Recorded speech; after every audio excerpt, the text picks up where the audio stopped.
आप सभी को मेरा सादर प्रणाम। जय श्री राम। एक बहुत ही गंभीर विषय जो आज देश में चल रहा है। 543 सीटों में से 99 सीट जीत कर आए कांग्रेस के युवराज नेता प्रतिपक्ष संसद में उन्होंने एक सवाल उठाया है हिंदुओं पर। उनका कहना है कि जो हिंदू खुद को कहते हैं वो हिंसक होते हैं। ठीक है, सवाल अच्छा था, लेकिन इस सवाल से उन्होंने अपने ऊपर भी कुछ सवाल खड़े कर दिए। सबसे बड़ा सवाल तो ये खड़ा कर दिया कि वो खुद हिंदू नहीं रहे, क्योंकि उनका साफ कहना है कि जो हिंदू कहते हैं अपने आप को वो हिंसक होते हैं। तो ये बात तो साबित हो गया कि वो हिंदू नहीं है। उनके मन में जो बातें थी वो बात पहली बार नेता प्रतिपक्ष के रूप में आज संसद में आ चुका है।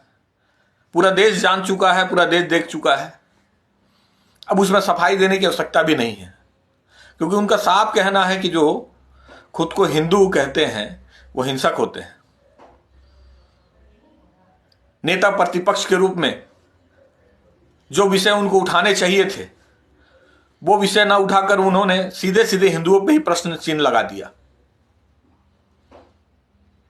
मुझे बड़ा अफसोस होता है कि जो हिंदू कांग्रेस को आजादी के बाद लगातार सत्ता में रखी, आज वो हिंदू हिंसक हो गए। चिंता का विषय है। आज 99 सीटें जो जीतकर राहुल गांधी जी आप आए हैं ना, उसमें भी हिंदुओं का बहुत बड़ा योगदान है। चिंता आपको करना चाहिए। कांग्रेस को कहां तक लेके जाएंगे, किस गद तक लेके जाएंगे। आपसे मजबूत क्षेत्रीय पार्टियां होती चली जा रही हैं। अरे कुछ तो कमी होगा। और आपका इस तरीके से उलूल जुलूल बयान देना कि हिंदू जो है, जो व्यक्ति अपने आप को हिंदू मानता है वो हिंसक होते हैं। अगर हिंदू कभी हिंसक होते ना तो इस देश पे अंग्रेजों का राज नहीं होता, मुगलों का राज नहीं होता। हिंदू हमेशा ईमानदार होता है। हिंदू हमेशा इंसानियत निभाता है। हिंदू की परिभाषा आप बता रहे हिंसक। मुझे अफसोस है आपके नेतृत्व क्षमता पर। मुझे अफसोस है कि आप जैसे लोगों के कारण ही आज कांग्रेस जो है ना अपना अस्तित्व की लड़ाई लड़ रही है। कहीं ना कहीं आपके बयान जो हैं, कहीं ना कहीं आपके बयानों के कारण ही आज कांग्रेस धीरे धीरे समाप्त हो रही है। कुछ उम्मीदें जगी थी। इस बार लगा था आप लोगों को कि हम पुनः एक बार देश में आ सकते हैं, लेकिन आपका ये जो बयान है, आपको फिर मैं आने वाले समय में जितने भी विधानसभा के चुनाव होने हैं, आपको मैं बता देना चाहता हूं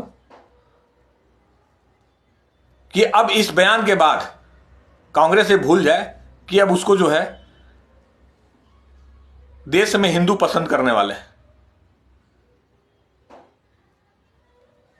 आप आने वाले समय में नरेंद्र मोदी की बात करते हैं कि नरेंद्र मोदी अयोध्या से नहीं लड़ना चाहते थे। सर्वे रिपोर्ट बोल रहा था। अरे जो मोदी जी ने कर दिया ना, आपके इतने बड़े साम्राज्य ने आज तक नहीं किया। आपके परिवार में कितने लोग प्रधानमंत्री बने ना, एक अकेला नरेंद्र मोदी जो है आज देश नहीं विदेश तक छाया हुआ है। और केवल ऐसा नहीं है कि हिंदुओं ने ही वोट दिया, सबने वोट दिया। आज नरेंद्र मोदी को देश का ही नहीं पर पूरे विश्व का शक्तिशाली प्रधानमंत्री बनाया। और आपका इस तरीके से ओछा राजनीति, इसको पोछा राजनीति बोलते हैं राहुल गांधी जी। मुझे बहुत ही अफसोस है इस बयान पे।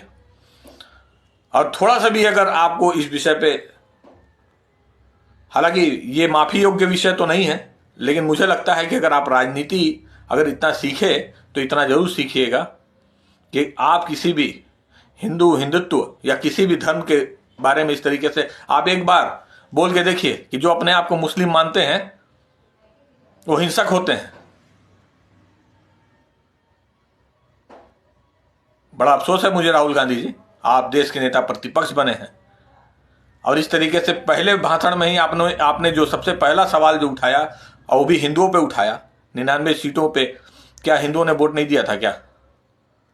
सवाल कई हैं, समय पे सवाल का जवाब भी मिलेगा आपको आने वाले समय में। अभी बहुत सारे विधानसभा के चुनाव होने हैं, आपको खुद समझ में आ जाएगा कि आपने क्या बोल दिया। और यही इस तरीके से ही बोलकर आप कांग्रेस को जो है ना खत्म करते चले जा रहे हैं। आप नहीं, आपके कई नेता ऐसे हैं जो अनाप शनाप बयान देते हैं। देश में मजबूत लोकतंत्र को मजबूती प्रदान करने के लिए एक मजबूत विपक्ष की भी जरूरत होती है। हमारे भी विपक्ष के लोग थे, अटल जी जैसे लोग थे, सुषमा स्वराज जैसे लोग भी थे, लेकिन इस तरीके से नहीं, केवल राजनीति सेकने के लिए फूट डालो शासन करो की नीति कांग्रेस ने अपनाई थी, भाजपा ने कभी भी नहीं। भाजपा हमेशा जोड़ने की राजनीति की। आज देश में सबसे ज्यादा लाभ अगर कोई उठाता है तो आप पता कर सकते हैं कि कौन ऐसा अल्पसंख्यक है जो भारतीय जनता पार्टी में अपने आप को असहाय महसूस कर रहा है। कौन है ऐसा अल्पसंख्यक जो कहता है कि मुझे नरेंद्र मोदी ने उपेक्षा की है? तो मुझे बहुत चिंता है। आपकी ये विषय जो है बहुत ही निंदनीय विषय आपने उठाया है। मैं इस विषय पे बहुत ही मुझे ऐसा लगता है कि आने वाले समय में आप कांग्रेस को और कहां तक लेके जाएंगे, किस गद तक लेके जाएंगे मुझे नहीं पता, लेकिन आपका ये विषय बहुत ही निंदनीय है और माफी योग्य विषय नहीं है। अब आपको हिंदू समाज माफ करने वाला नहीं है। यही बातें मेरे को बोलना था। मुझे तकलीफ है इस विषय पे, मैं बहुत दिनों बाद वीडियो के माध्यम से सामने आया हूं, लेकिन आपने बहुत ही गलत विषय को टच करने का प्रयास किया। पहली बार नेता प्रतिपक्ष के रूप में आप जब आए थे तो आप देश के मुद्दे उठाते, बहुत सारे मुद्दे थे, उठा सकते थे। नेता प्रतिपक्ष के रूप में आप मुद्दे उठाना नेता प्रतिपक्ष का काम होता है, लेकिन इस तरीके से उठा देना कि जो हिंदू हैं, जो अपने आप को हिंदू मानते हैं, वो हिंसक होते हैं। बहुत चिंता, आपको आत्मचिंतन करने की जरूरत है।